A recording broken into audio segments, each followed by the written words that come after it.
Selon le dernier World Cancer Report, on estime que d'ici 20 ans, on va avoir une augmentation de 70% dans les nouveaux cas de cancer détectés par an, pour arriver à un chiffre de 25 millions de nouveaux cas de cancer par an.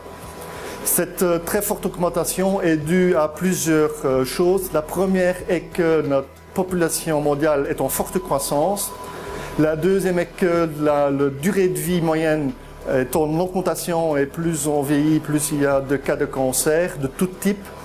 Et la troisième raison est la contrainte environnementale dans laquelle on est. On est de plus en plus soumis à la pollution, on a le tabagisme et d'autres facteurs. Un radiopharmaceutique, c'est en réalité quelque chose d'assez simple. On va prendre un élément radioactif et on va prendre une substance active, biologiquement active, qu'on va lier ensemble.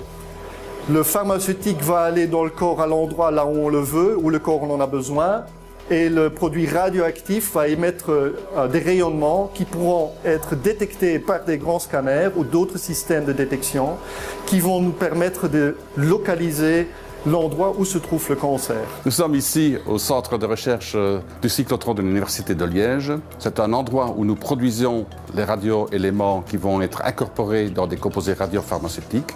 Et c'est un endroit aussi où nous utilisons ces composés radiopharmaceutiques pour les injecter chez l'homme.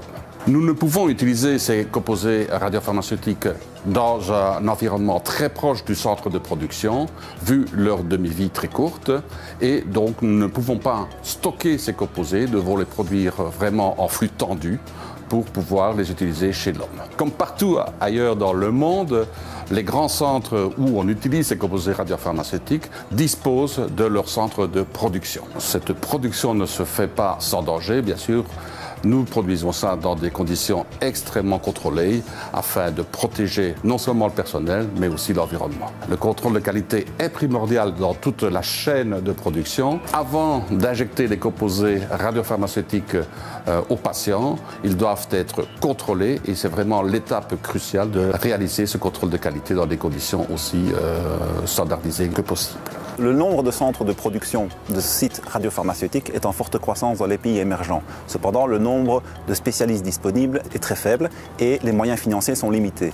Dès lors, l'accès pour les patients à des centres tels que celui-ci est difficile et ils n'ont pas accès aux méthodes de traitement et de thérapie. C'est pour ça qu'en partenariat avec l'Université de Liège, nous avons décidé de créer un laboratoire et de pouvoir installer un site complet de laboratoire contrôle qualité qui pourra ensuite être exporté à travers le monde. Nous allons nous associer à des fournisseurs de cyclotrons pour pouvoir nous livrer le laboratoire complet et eux livrer à ce moment-là la production de l'élément. Nous avons déjà pas mal de contacts avec des clients qui sont très intéressés par notre solution et qui sont impatients de venir visiter notre laboratoire test qui sera installé ici au centre de recherche du cyclotron. À horizon 2018, nous serons 12 personnes avec un chiffre d'affaires de l'ordre de 5 millions d'euros.